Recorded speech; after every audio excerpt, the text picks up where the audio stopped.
रमज़ान के पूरे 30 रोज़ों के बाद ईद आई है। कितना मनोहर, कितना सुहावना प्रभाव है। वृक्षों पर अजीब हरियाली है, खेतों में कुछ अजीब रौनक है, आसमान पर कुछ अजीब लालिमा है। आज का सूर्य देखो, कितना प्यारा, कितना शीतल है, यानी संसार को ईद की बधाई दे रहा है। गांव में कितनी हलचल है, ईदगाह जाने की तैयारियां हो रही हैं। किसी के कुर्ते में बटन नहीं है, पड़ोस के घर में सुई धागा लेने दौड़ा जा रहा है। किसी के जूते कड़े हो गए हैं, उनमें तेल डालने के लिए तेली के घर पर भागा जाता है। जल्दी जल्दी बैलों को साना पानी दे दें। साना पानी मतलब चारा पानी खाना। जल्दी जल्दी बैलों को साना पानी दे दें। ईदगाह से लौटते लौटते दोपहर हो जाएगी। 3 कोस का पैदल रास्ता, फिर सैकड़ों आदमियों से मिलना भेंटना, दोपहर के पहले लौटना असंभव है। लड़के सबसे ज्यादा प्रसन्न हैं। किसी ने 1 रोजा रखा है, वो भी दोपहर तक, किसी ने वो भी नहीं। लेकिन ईदगाह जाने की खुशी उनके हिस्से की चीज है। रोजे बड़े बूढ़ों के लिए होंगे, उनके लिए तो ईद है। रोज ईद का नाम रटते थे, आज वो भी आ गई। अब जल्दी पड़ी है कि लोग ईदगाह क्यों नहीं चलते। भाई, इन्हें गृहस्थी की चिंताओं से क्या प्रयोजन। सेवैयों के लिए दूध और शक्कर घर में है या नहीं, इनकी बला से ये तो सेवैयां खाएंगे। वो क्या जाने कि अब्बा जान क्यों बतवास चौधरी कायम अली के घर दौड़े जा रहे हैं। उन्हें क्या खबर कि चौधरी आंखें बदल ले तो ये सारी ईद मुहर्रम हो जाए। उनकी अपनी जेबों में तो कुबेर का धन भरा हुआ है। बार बार जेब से अपना खजाना निकालकर गिनते हैं और खुश होकर फिर रख लेते हैं। महमूद गिनता है, 1, 2, 10, 12। उसके पास 12 पैसे हैं। मोहसिन के पास 1, 2, 3, 8, 9, 15 पैसे हैं। इन्हीं अनगिनत पैसों में अनगिनत चीजें लाएंगे, खिलौने, मिठाइयां, बिगुल, गेंद और जाने क्या क्या। और सबसे ज्यादा प्रसन्न है हामिद।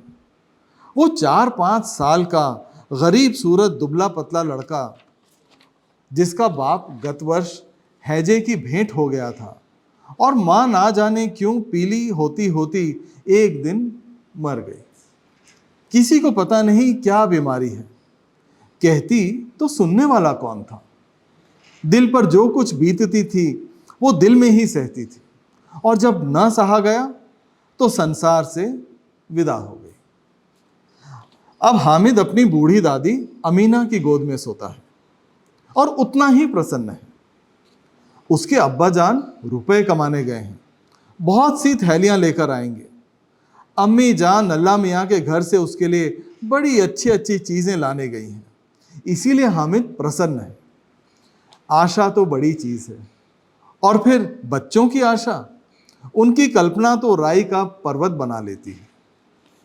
हामिद के पांव में जूते नहीं हैं, सिर पर एक पुरानी धुरानी टोपी है जिसका गोटा काला पड़ गया है, फिर भी वो प्रसन्न है। जब उसके अब्बा जान थैलियां और अम्मी जान नियामतें लेकर आएंगी तो वो दिल से अपने सभी अरमान निकाल लेगा। तब देखेगा मोहसिन, नूरे और सम्मी कहां से उतने पैसे निकालेंगे। अभागे नमीना अपनी कोठरी में बैठी रो रही है। आज ईद का दिन, उसके घर में दाना नहीं। आज आबिद होता तो क्या इसी तरह ईद आती और चली जाती। इस अंधकार और निराशा में वो डूबी जा रही है। किसने बुलाया था इस निगोड़ी ईद को। इस घर में उसका काम नहीं, लेकिन हामिद, उसे किसी के मरने जीने से क्या मतलब। उसके अंदर प्रकाश है, बाहर आशा। विपत्ति अपना सारा दल बल लेकर आए, हामिद की आनंद भरी चितवन उसका विध्वंस कर देगी। हामिद भीतर जाकर दादी से कहता है, तुम डरना नहीं अम्मा, मैं सबसे पहले आऊंगा, बिल्कुल ना डरना। अमीना का दिल कचोट रहा है। गांव के बच्चे अपने अपने बाप के साथ जा रहे हैं। हामिद का बाप अमीना के सिवा और कौन है। उसे कैसे अकेले मेले में जाने दे। उस भीड़ भाड़ में बच्चा कहीं खो जाए तो क्या हो। नहीं नहीं, अमीना उसे यूं ना जाने देगी। नन्ही सी जान, 3 कोस चलेगा कैसे? नहीं, पैर में छाले पड़ जाएंगे और जूते भी तो नहीं हैं। वो थोड़ी थोड़ी दूर जाकर उसे गोद में ले लेती, लेकिन यहां सेवैयां कौन पकाएगा? पैसे होते तो लौटते लौटते सब सामग्री जमा करके चटपट बना लेती।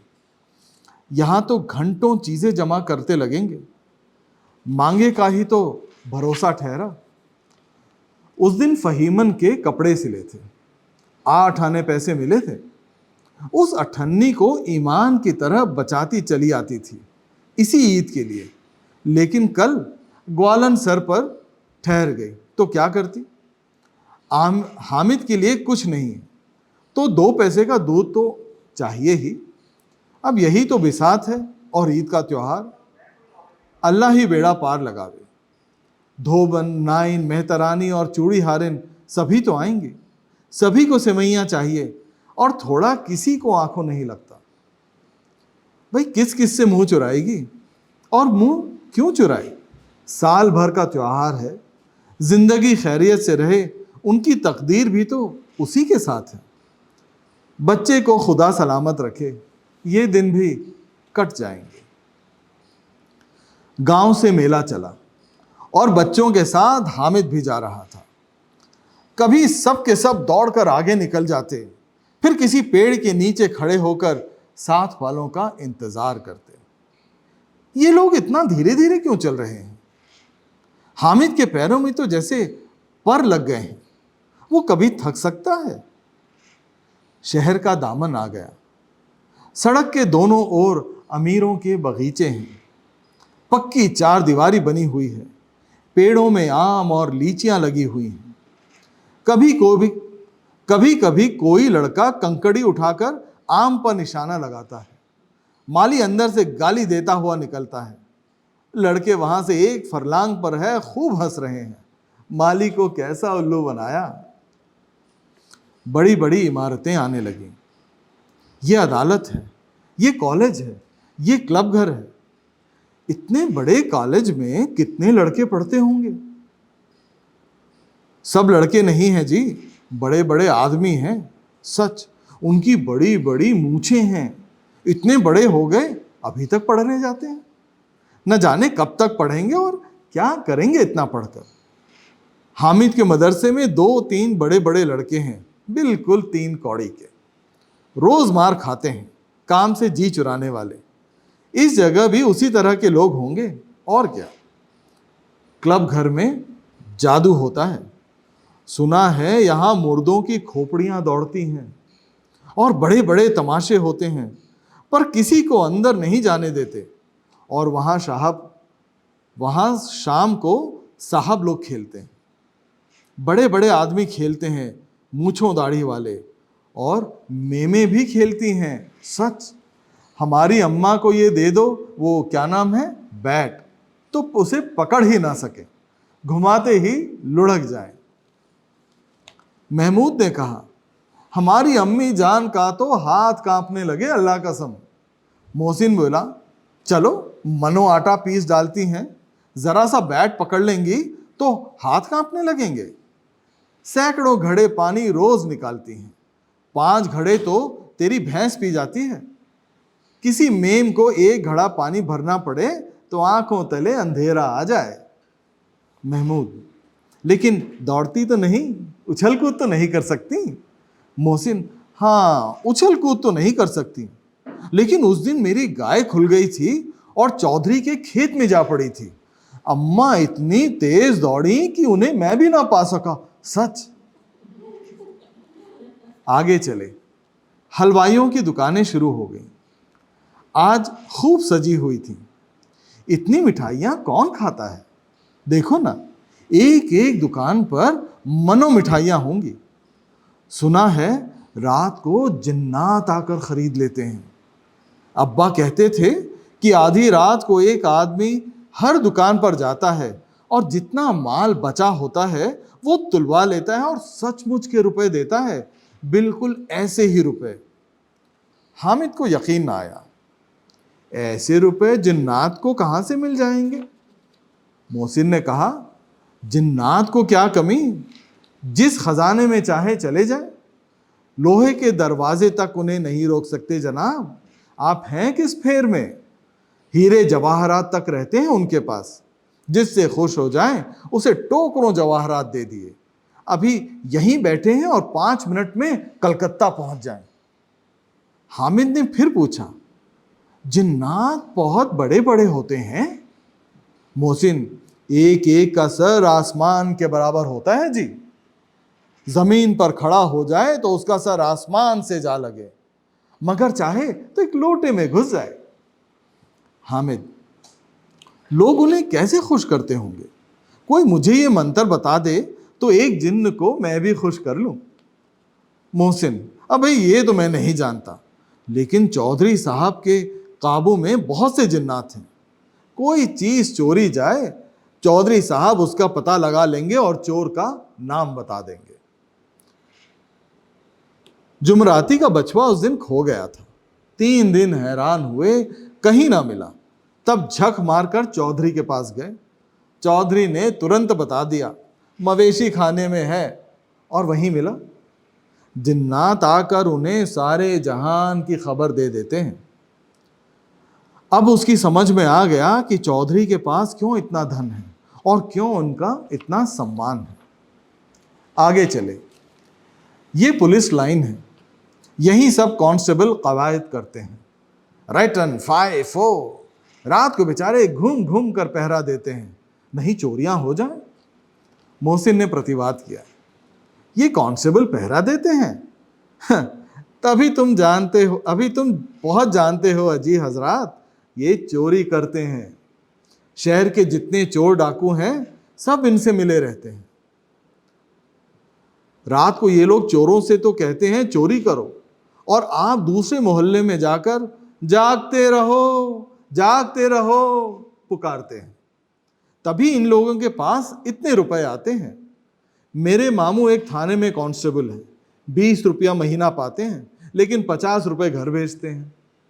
अल्लाह कसम, मैंने एक बार उनसे पूछा था कि मामू आप इतने रुपए कहाँ से पाते हैं? हंस कर कहने लगे, बेटा अल्लाह देता है। फिर आप ही बोले, हम लोग चाहें तो एक दिन में लाखों मार लाएं, भाई हम तो उतना ही लेते हैं जिसमें अपनी बदनामी ना हो और नौकरी ना चली जाए। हामिद ने पूछा, ये लोग चोरी करवाते हैं तो इन्हें कोई पकड़ता नहीं? मोहसिन उसकी नादानी पर दया दिखाकर बोला, अरे पागल, इन्हें कौन पकड़ेगा? पकड़ने वाले तो ये लोग खुद हैं, लेकिन अल्लाह इन्हें सजा भी खूब देता है। हराम का माल हराम में ही जाता है। थोड़े ही दिन हुए, मामू के घर में आग लग गई। सारी लई पूंजी जल गई, एक बर्तन तक ना बचा। कई दिन पेड़ के नीचे सोए, अल्लाह कसम पेड़ के नीचे। फिर न जाने कहां से 100 कर्ज ले आए तो बर्तन भांडे आए। हामिद, 100 तो 50 से ज्यादा होते होंगे। कहां 50, कहां 100? 50 एक थैली भर होता है, 100 तो 2 थैलियों में भी ना समाए। अब बस्ती घनी होने लगी। ईदगाह जाने वालों की टोलियां नजर आने लगी, एक से एक भड़कीले वस्त्र पहने हुए। कोई इक्के तांगे पर सवार, कोई मोटर पर, सभी इत्र में बसे, सभी के दिलों में उमंग। ग्रामीणों का ये छोटा सा दल अपनी विपन्नता से बेखबर, संतोष और धैर्य में मगन चला जा रहा था। बच्चों के लिए नगर की सभी चीजें अनोखी थीं। जिस चीज की ओर ताकते ताकते ही रह जाते, और पीछे से बार बार हॉर्न की आवाज होने पर भी ना चेतते।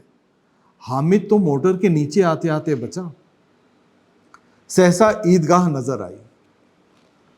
ऊपर इमली के घने वृक्षों की छाया है, नीचे पक्का फर्श है जिस पर जाजम बिछा हुआ है, और रोजेदारों की पंक्तियां एक के पीछे एक ना जाने कहां तक चली गई हैं। पक्की जगत के नीचे तक, जहां जाजम भी नहीं है, नए आने वाले आकर पीछे की कतार में खड़े हो जाते हैं। आगे जगह नहीं है। यहां कोई धन और पद नहीं देखता। इस्लाम की निगाह में सब बराबर है।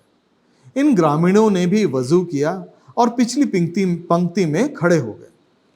कितना सुंदर संचालन है, कितनी सुंदर व्यवस्था।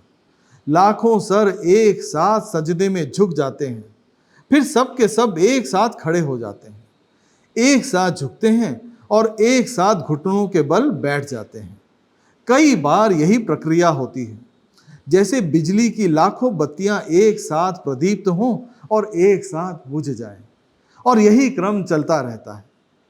कितना अपूर्व दृश्य था, जिसकी सामूहिक क्रियाएं, विस्तार और अनंतता हृदय को श्रद्धा, गर्व और आत्मानंद से भर देती थी। मानो भातृत्व का एक सूत्र इन समस्त आत्माओं को एक लड़ी में पिरोए हुए है। नमाज खत्म हो गई, लोग आपस में गले मिल रहे हैं। तब मिठाई और खिलौनों की दुकान पर धावा होता है। ग्रामीणों का ये दल इस विषय में बालकों से कम उत्साही नहीं है। ये देखो, हिंडोला है, 1 पैसा देकर चढ़ जाओ, कभी आसमान पर जाते हुए मालूम होगा, कभी जमीन पर गिरते हुए। ये चरखी है, लकड़ी के हाथी, घोड़े, ऊंट छड़ों में लटके हुए हैं। 1 पैसा देकर बैठ जाओ और 25 चक्करों का मजा लो। महमूद और मोहसिन और नूरे और सम्मी इन घोड़ों और ऊंटों पर बैठते हैं। हामिद दूर खड़ा है, 3 ही पैसे तो हैं उसके पास। अपने कोष का 1/3 जरा सा चक्कर खाने के लिए नहीं दे सकता। सब चरखियों से उतरते हैं, अब खिलौने लेंगे। इधर दुकानों की कतार लगी हुई है, तरह तरह के खिलौने, सिपाही और गुजरिया, राजा और वकील, भिश्ती और धोबिन और साधु। वाह, कितने सुंदर खिलौने हैं, आप जैसे बोला ही चाहते हैं। महमूद सिपाही लेता है, खाकी वर्दी और लाल पगड़ी वाला, कंधे पर बंदूक रखे हुए मालूम होता है, अभी कवायद किए चले आ रहा है। मोहसिन को भिश्ती पसंद आया, कमर झुकी हुई है, ऊपर मश्क रखे हुए हैं, मश्क का मुंह एक हाथ से पकड़े हुए है। कितना प्रसन्न है, शायद कोई गीत गा रहा है, बस मशक से पानी उड़ेलना ही चाहता है। नूरे को वकील से प्रेम है, कैसी विद्वता है उसके मुख पर। काला चश्मा, नीचे सफेद अचकन, अचकन के सामने की जेब में घड़ी, सुनहरी जंजीर, एक हाथ में कानून का पोथा लिए हुए, मालूम होता है अभी किसी अदालत से जिरह या बहस किए चले आ रहे हैं। ये सब 2-2 पैसे के खिलौने हैं। हामिद के पास कुल 3 पैसे हैं। इतने महंगे खिलौने वो कैसे ले ले? खिलौना कहीं हाथ से छूट पड़े तो चूर चूर हो जाए, जरा पानी पड़े तो सारा रंग धुल जाए। ऐसे खिलौने लेकर वो क्या करेगा, किस काम का? मोहसिन कहता है, मेरा भिश्ती रोज पानी दे जाएगा सांझ सवेरे। महमूद, और मेरा सिपाही घर का पहरा देगा, कोई चोर आएगा तो फौरन बंदूक से फायर कर देगा। नूरे, और मेरा वकील खूब मुकदमा लड़ेगा। सम्मी, और मेरी धोबन रोज कपड़े धोएगी। हामिद खिलौनों की निंदा करता है, मिट्टी के ही तो हैं, गिरे तो चकनाचूर हो जाएं। लेकिन ललचाई हुई आंखों से खिलौनों को देख रहा है और चाहता है कि जरा देर के लिए ही उन्हें हाथ में काश ले सकता। उसके हाथ अनायास ही लपकते हैं, लेकिन लड़के इतने त्यागी नहीं होते, विशेषकर जब अभी नया शौक है। हामिद ललचाता रह जाता है। खिलौने के बाद मिठाइयाँ आती हैं। किसी ने रेवड़ियाँ ली हैं, किसी ने गुलाब जामुन, किसी ने सोहन हलवा। मज़े से खा रहे हैं। हामिद बिरादरी से पृथक है। अभागे के पास 3 ही तो पैसे हैं, क्यों नहीं कुछ लेकर खाता? ललचाई आंखों से सबकी ओर देखता है। मोहसिन कहता है, हामिद रेवड़ी ले जा, कितनी खुशबूदार है। हामिद को संदेह हुआ, ये केवल क्रूर विनोद है। मोहसिन इतना उदार नहीं है, लेकिन ये जानकर भी वो उसके पास जाता है। मोहसिन दोने से एक रेवड़ी निकालकर हामिद की ओर बढ़ाता है। हामिद हाथ फैलाता है और मोहसिन रेवड़ी अपने मुंह में रख लेता है। महमूद, नूरे और सम्मी खूब तालियां बजा बजा कर हंसते हैं। हामिद खिसिया जाता है। मोहसिन, अच्छा अब की बार ज़रूर देंगे हामिद, अल्लाह कसम ले जाओ। हामिद, रखे रहो, क्या मेरे पास पैसे नहीं हैं? 3 ही तो पैसे हैं, 3 पैसे में क्या क्या लोगे? महमूद, हमसे गुलाब जामुन ले जाओ। हामिद, मोहसिन बदमाश है। हामिद, मिठाई कौन बड़ी नेमत है? किताब में कितनी बुराइयां लिखी हैं इसके बारे में। मोहसिन, लेकिन दिल में कह रहे होगे कि मिले तो खा लें, अपने पैसे क्यों नहीं निकालते? महमूद, हम समझते हैं इसकी चालाकी, जब हमारे सारे पैसे खर्च हो जाएंगे तो हमें ललचा ललचा करके खाएगा। मिठाइयों के बाद कुछ दुकानें लोहे की चीज़ों की, कुछ गिलट और कुछ नकली गहनों की। लड़कों के लिए यहाँ कोई आकर्षण ना था, वे सब आगे बढ़ जाते हैं। हामिद लोहे की दुकान पर रुक जाता है। कई चिमटे रखे हुए हैं। उसे ख्याल आया, दादी के पास चिमटा नहीं है। तवे से रोटियां उतारती हैं तो हाथ जल जाता है। अगर वो चिमटा ले जाकर दादी को दे दे तो वो कितनी प्रसन्न होंगी, फिर उनकी उंगलियां भी नहीं जलेंगी, घर में एक काम की चीज हो जाएगी। खिलौने से क्या फायदा, व्यर्थ में पैसे खराब होते हैं। जरा देर की ही तो खुशी होती है, फिर तो खिलौने की तरफ कोई आंख उठा करके भी नहीं देखता। ये तो घर पहुंचते पहुंचते टूट फूट कर बराबर हो जाएंगे, या छोटे बच्चे जो मेले में नहीं आए जिद करके ले लेंगे और तोड़ डालेंगे। चिमटा कितने काम की चीज है। रोटियां तवे से उतार लो, चूल्हे में सेंक लो, कोई आग मांगने आए तो चटपट चूल्हे से आग निकाल करके उसे दे दो। अम्मा बेचारी को कहाँ फुर्सत है कि बाजार जाएं, और इतने पैसे ही कहाँ मिलते हैं, रोज हाथ जला लेती हैं। हामिद के साथ ही आगे बढ़ गए। सबील पर सबके सब शरबत पी रहे हैं। देखो सब कितने लालची हैं, इतनी मिठाइयाँ ली, मुझे किसी ने एक भी ना दी। उस पर कहते हैं मेरे साथ खेलो, मेरा ये काम करो। अब अगर किसी ने कोई काम करने को कहा तो पूछूंगा, खाएं मिठाइयाँ, आप मुंह सड़ेगा, फोड़े फुंसियाँ निकलेंगी, आप ही जबान चटोरी हो जाएगी, तब घर से पैसे चुराएंगे और मार खाएंगे। किताब में झूठी बातें थोड़े ही लिखी हैं, मेरी जबान क्यों खराब होगी? अम्मा चिमटा देखते ही दौड़ कर मेरे हाथ से ले लेंगी और कहेंगी, मेरा बच्चा अम्मा के लिए चिमटा लाया है, कितना अच्छा लड़का है। इन लोगों के खिलौनों पर कौन इन्हें दुआएं देगा? बड़ों की दुआएं सीधे अल्लाह के दरबार में पहुंचती हैं और तुरंत सुनी जाती हैं। मेरे पास पैसे नहीं हैं, तभी तो मोहसिन और महमूद यूं मिजाज दिखाते हैं। मैं भी इनसे मिजाज दिखाऊंगा। खेलें खिलौने और खाएं मिठाइयाँ। मैं नहीं खेलता खिलौने, किसी का मिजाज क्यों सहूं, मैं गरीब सही, किसी से कुछ मांगने तो नहीं जाता। आखिर अब्बा जान कभी ना कभी तो आएंगे, अम्मा भी आएंगी ही, फिर इन लोगों से पूछूंगा कितने खिलौने लोगे। एक एक को टोकरियां खिलौने दूंगा और दिखा दूंगा कि दोस्तों के साथ इस तरह का सलूक किया जाता है।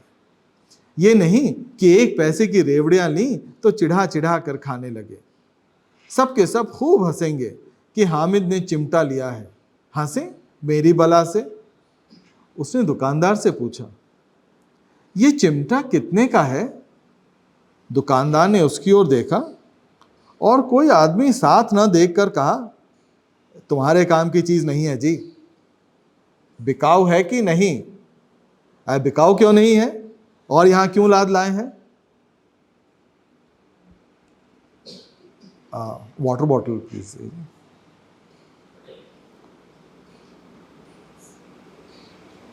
आई होप कहानी सुन पा रहे हैं आप लोग, ठीक है?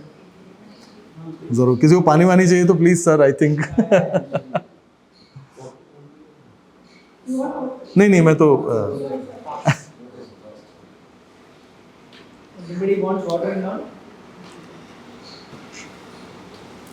तो सफर आगे बढ़ाया जाए।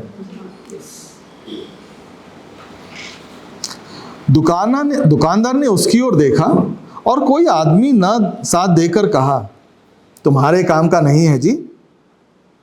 बिकाऊ है कि नहीं? बिकाऊ क्यों नहीं है, और यहां क्यों लाद लाए हैं? तो बताते क्यों नहीं क्या पैसे का है? 6 पैसे लगेंगे। हामिद का दिल बैठ गया।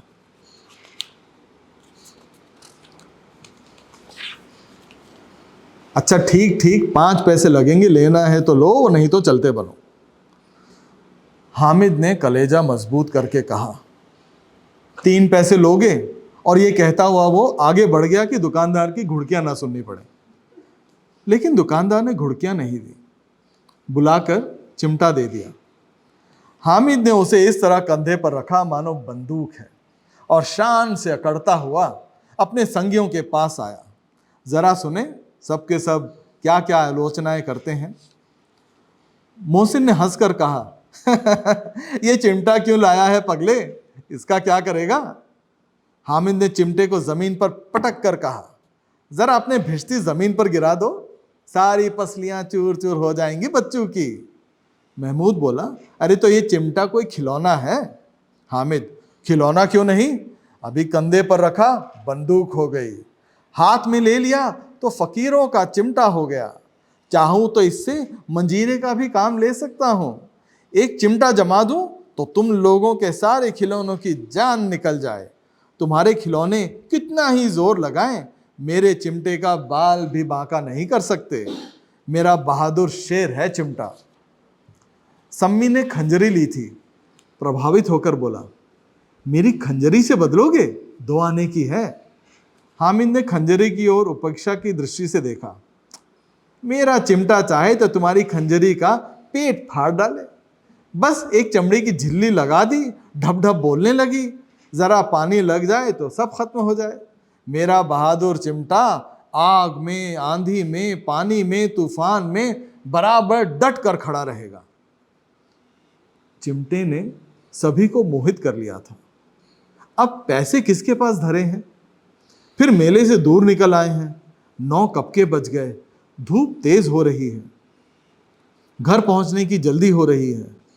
बाप से जिद भी करें तो चिमटा नहीं मिल सकता। हामिद है बड़ा चालाक, इसीलिए बदमाश ने अपने पैसे बचा रखे थे। अब बालकों के 2 दल हो गए। मोहसिन, महमूद, सम्मी और नूरे एक तरफ है और हामिद एक अकेला दूसरी तरफ। शास्त्रार्थ हो रहा है।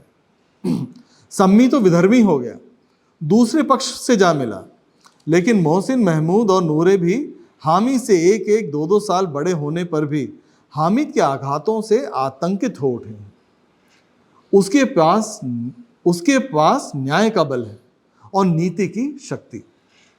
एक और मिट्टी है, दूसरी ओर लोहा, जो इस वक्त अपने को फौलाद कह रहा है।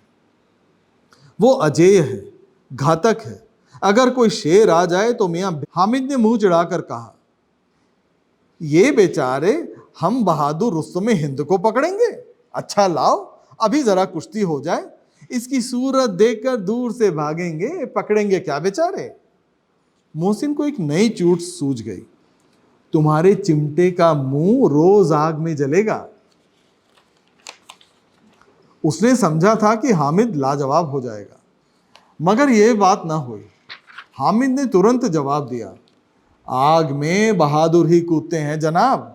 तुम्हारे ये वकील, सिपाही और भिश्ती लौंडियों की तरह घर में घुस जाएंगे।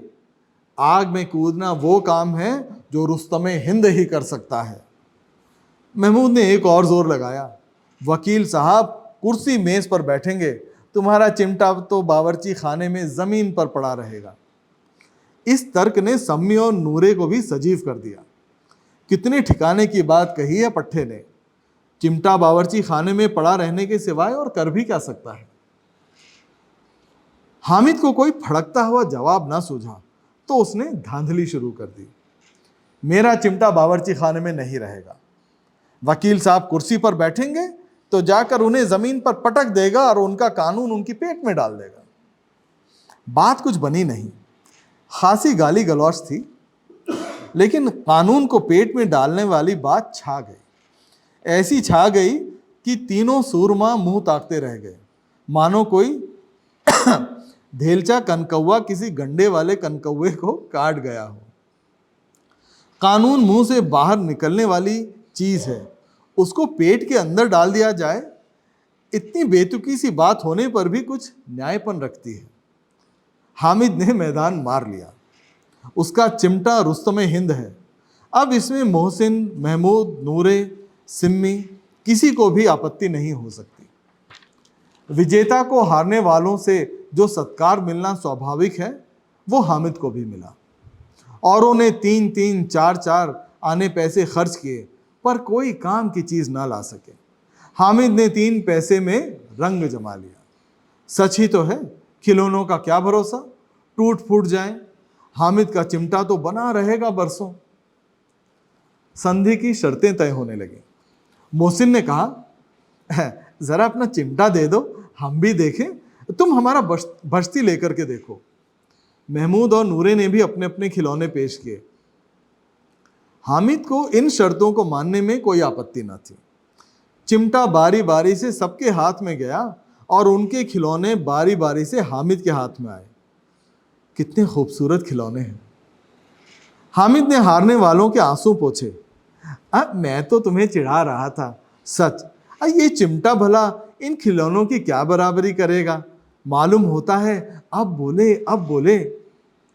लेकिन मोहसिन की पार्टी को इस दिलासे से संतोष नहीं होता। चिमटे का सिक्का खूब बैठ गया था। चिपका हुआ टिकट अब पानी से भी नहीं छूट रहा था। मोहसिन, लेकिन इन खिलौनों के लिए कोई हमें दुआ तो ना देगा। महमूद, अरे दुआ के लिए फिरते हो, उल्टे मार ना पड़े। अम्मा जरूर कहेंगी मेले में यही मिट्टी के खिलौने मिले। हामिद को स्वीकार करना पड़ा कि खिलौनों को देखकर किसी की मां इतनी खुश ना होगी जितनी दादी उसके चिमटे को देखकर होंगी। 3 पैसों ही में तो उसे सब कुछ करना था और उन पैसों के इस उपयोग पर पछतावे की बिल्कुल जरूरत ना थी। फिर अब तो चिमटा रुस्तमे हिंद है और सभी खिलौनों का बादशाह। रास्ते में महमूद को भूख लगी। उसके बाप ने केले खाने को दिए। महमूद ने केवल हामिद को साझी बनाया। उसके अन्य मित्र मुंह ताकते रह गए। ये उसी चिमटे का प्रसाद था। 11 बजे गांव में हलचल मच गई। मेले वाले आ गए। मोहसिन की छोटी बहन ने दौड़कर भिश्ती उसके हाथ से छीन लिया और मारे खुशी के जा उछली तो मियां भिश्ती नीचे आ रहे और सुरलोक सिधारे। इस पर भाई बहन में खूब मारपीट हुई। दोनों खूब रोए। उनकी अम्मा ये शोर सुनकर बिगड़ी और दोनों को ऊपर से 2-2 चांटे और लगाए। मियां नूरे के वकील का अंत उनकी प्रतिष्ठानुकूल इससे ज्यादा गौरवमय हुआ। वकील जमीन पर या ताक पर तो बैठ नहीं सकते। उसकी मर्यादा का विचार तो करना ही होगा। दीवार में खूंटियां गाड़ी गईं। उस पर लकड़ी का एक पटरा रखा गया। पटरे पर कागज का कालीन बिछाया गया।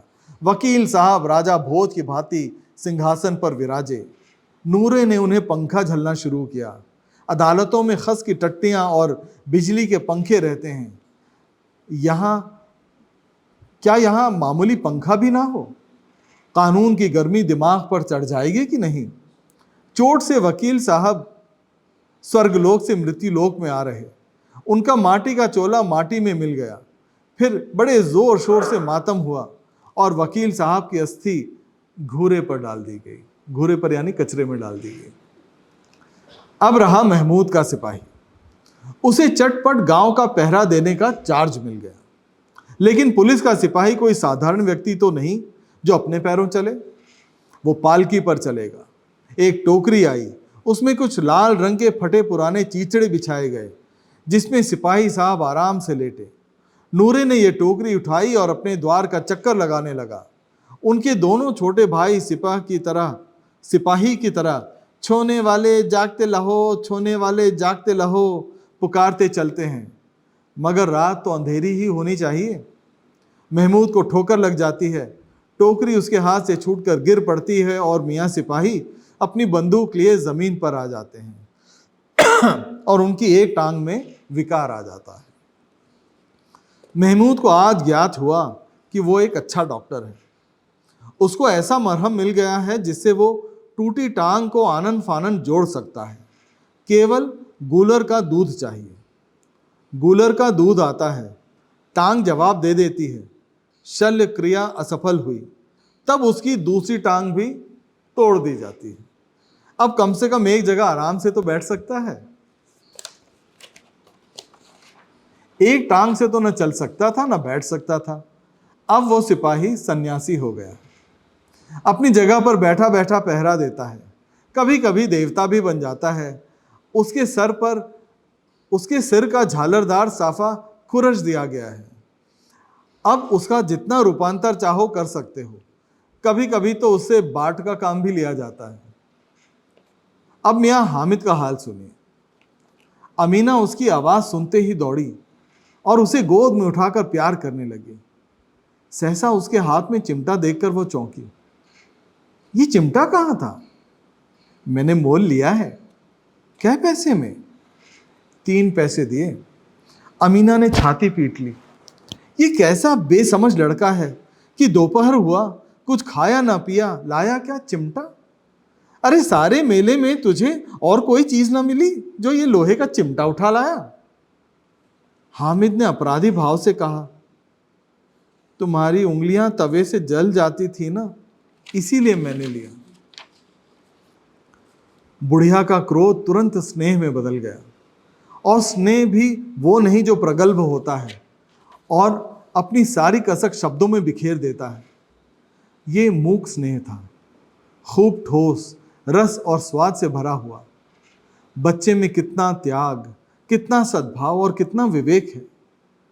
दूसरों को खिलौने लेते और मिठाई खाते देखकर इसका मन कितना ललचाया होगा। इतना जब्त इससे हुआ कैसे? वहां भी इसे अपनी बुढ़िया दादी की याद बनी रही। अमीना का मन गदगद हो गया। और अब एक विचित्र बात हुई, हामिद के इस चिमटे से भी विचित्र। बच्चे हामिद ने बूढ़े हामिद का पार्ट खेला था। बुढ़िया अमीना बालिका अमीना बन गई।